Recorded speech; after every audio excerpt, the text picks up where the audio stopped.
Hi, everybody. This is Steve Stuhlreier at Restoring Hope Counseling and Coaching. Thank you for taking the next few minutes or so to watch this video. I hope it's helpful to you. So, to quickly summarize where we started from and where we are at the moment, I've spent the first three videos in the series just really kind of laying the foundation, the groundwork to understanding where anxiety comes from and how it happens. And so, I think that that's very important to understand how anxiety happens and what sustains anxiety and what it feels like, so that in this video and the next two videos, as I'm teaching some skills to manage your own anxiety, that those skills will make some sense and will be in some context. And so let's get started. I want to teach one skill per video, so one today and then one of the next two videos. And then we'll end the series on talking about how these thinking patterns that generate anxiety, how they are created and how that happens. And then we'll give you some resources in the last video to help you take the next step if you need to.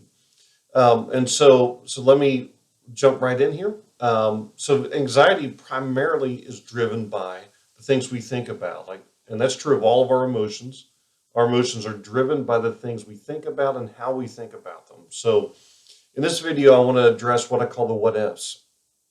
The most common thinking pattern in my experience as a therapist that generates anxiety is what I call the what ifs.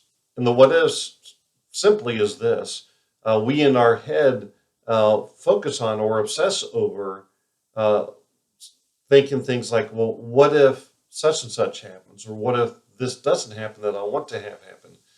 Or if I apply for this job, what if I don't get it?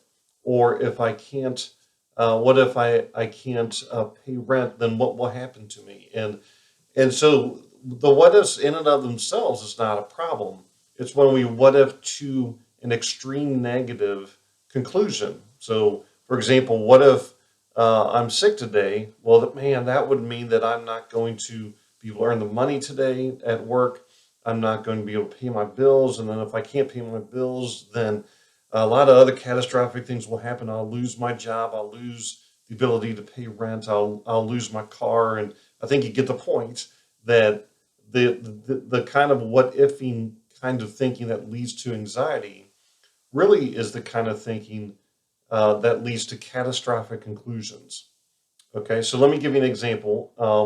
And this is kind of a conglomeration of stories of several of my clients told me. So this doesn't identify any one particular client.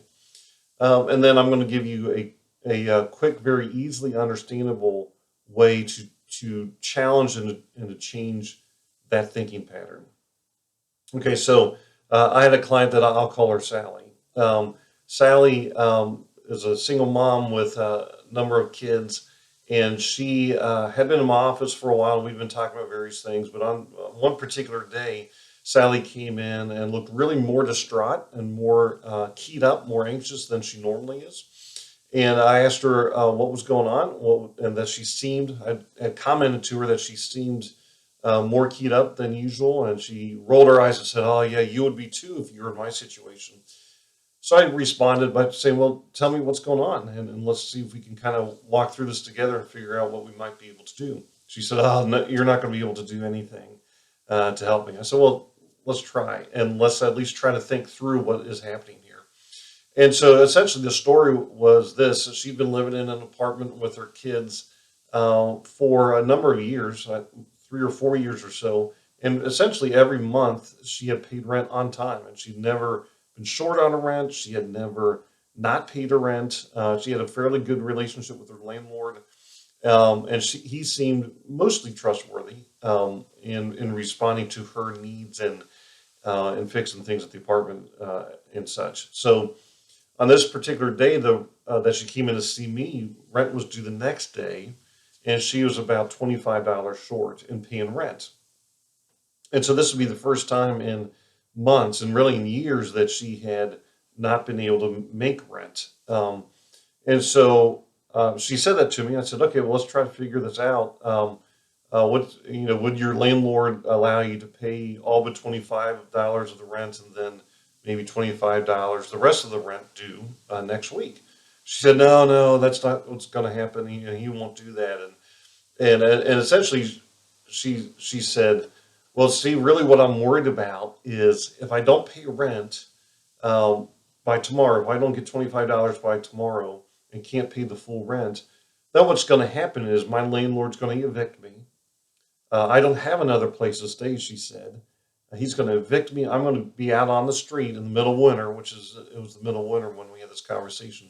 I'm going to be out on the street with my kids in the middle of winter, and I'll be homeless. And if I'm homeless, then Child Protective Services will get called on me, and they'll come and take my kids away. And Steve, being a mom is everything to me. So if my kids are taken away, then everything that is meaningful to me will be gone, and then I won't really have any reason to live at that point in time, and I'd probably seriously consider taking my life. And if I took my life, then who knows what will happen to my kids afterwards? And I said, okay, stop, stop. She was cascading in the what if world.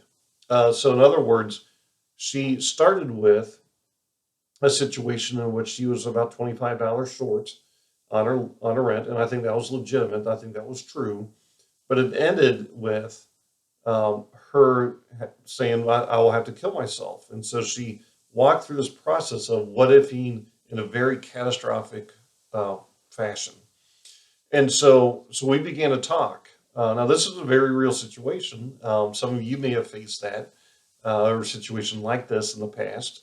So this is a very real situation. And so what I began to help her with and really remind her of, these are things that I taught her previously, was okay, let's look at the possibilities of your catastrophic conclusions coming true.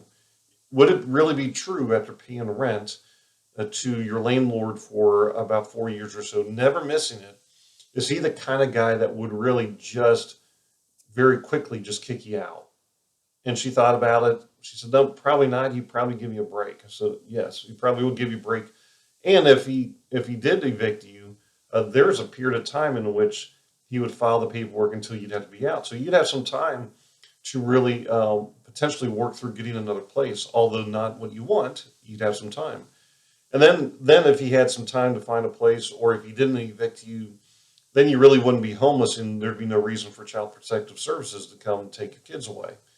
And so that was a conversation that we had for over about 20 minutes in a very quick nutshell. So essentially, what I helped her to do, and I reminded her of some things I'd already taught her, is when you recognize that you're what ifing to the extreme negative, to the catastrophic negative, stop yourself, slow down, and begin to assess whether or not the conclusions you're drawn are actually true or actually likely. I had another quick story. I had a client who before seeing me, she had a car accident on Interstate 75, which is a major highway coming through Cincinnati. And she had an accident, not a major accident, but an accident, but it frightened her to the point to where she did not want to drive an I-75 anymore. I don't necessarily blame her for that, except she got a job where if she took Interstate 75 from her house to her job, it'd take her about 10 minutes to get there. If she took back roads, it'd take her about 35 to 40 minutes to get there. So we began to look at, well, what were the thought patterns that she was having that was creating much anxiety and really inhibiting her or influencing her to not take the highway. And so essentially what it was she had concluded in her head that there are so many car accidents on 75 that the likelihood of her having another car accident would be great. Well, I gave her homework assignment to really research how many cars drive on Interstate 75 from the Ohio River to where would have to get off to go to work.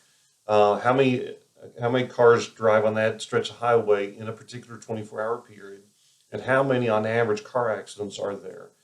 And during a 24-hour period on Interstate 75, what she came back to me, having done that homework, and concluded that it was really less than 0.1% of the cars traveling on Interstate 75 really get into car accidents, and most of them are small fender benders.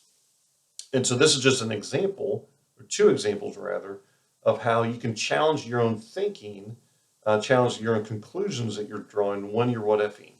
When you do that, when you challenge them and you realize that you're making extreme catastrophic predictions and predictions that aren't necessarily realistic, what happens when you can pull back your extreme conclusions is that your anxiety levels will start to come down. So those are two examples of how to challenge your what if statements that are leading to anxiety. And so, hope this was helpful for you today. And that's really the intention of this and the other videos, is to be helpful to you. If there's anything that I or we can do here at Restoring Hope Counseling and Coaching, go check out our website at www.restoringhopecc.com. And there'll be a place for where you can email any of the therapists here and contact us to request more information and to receive some help or some counseling or whatever may be most beneficial to you. So thanks again. Hope you have a great day, and I'll talk to you soon. Bye-bye.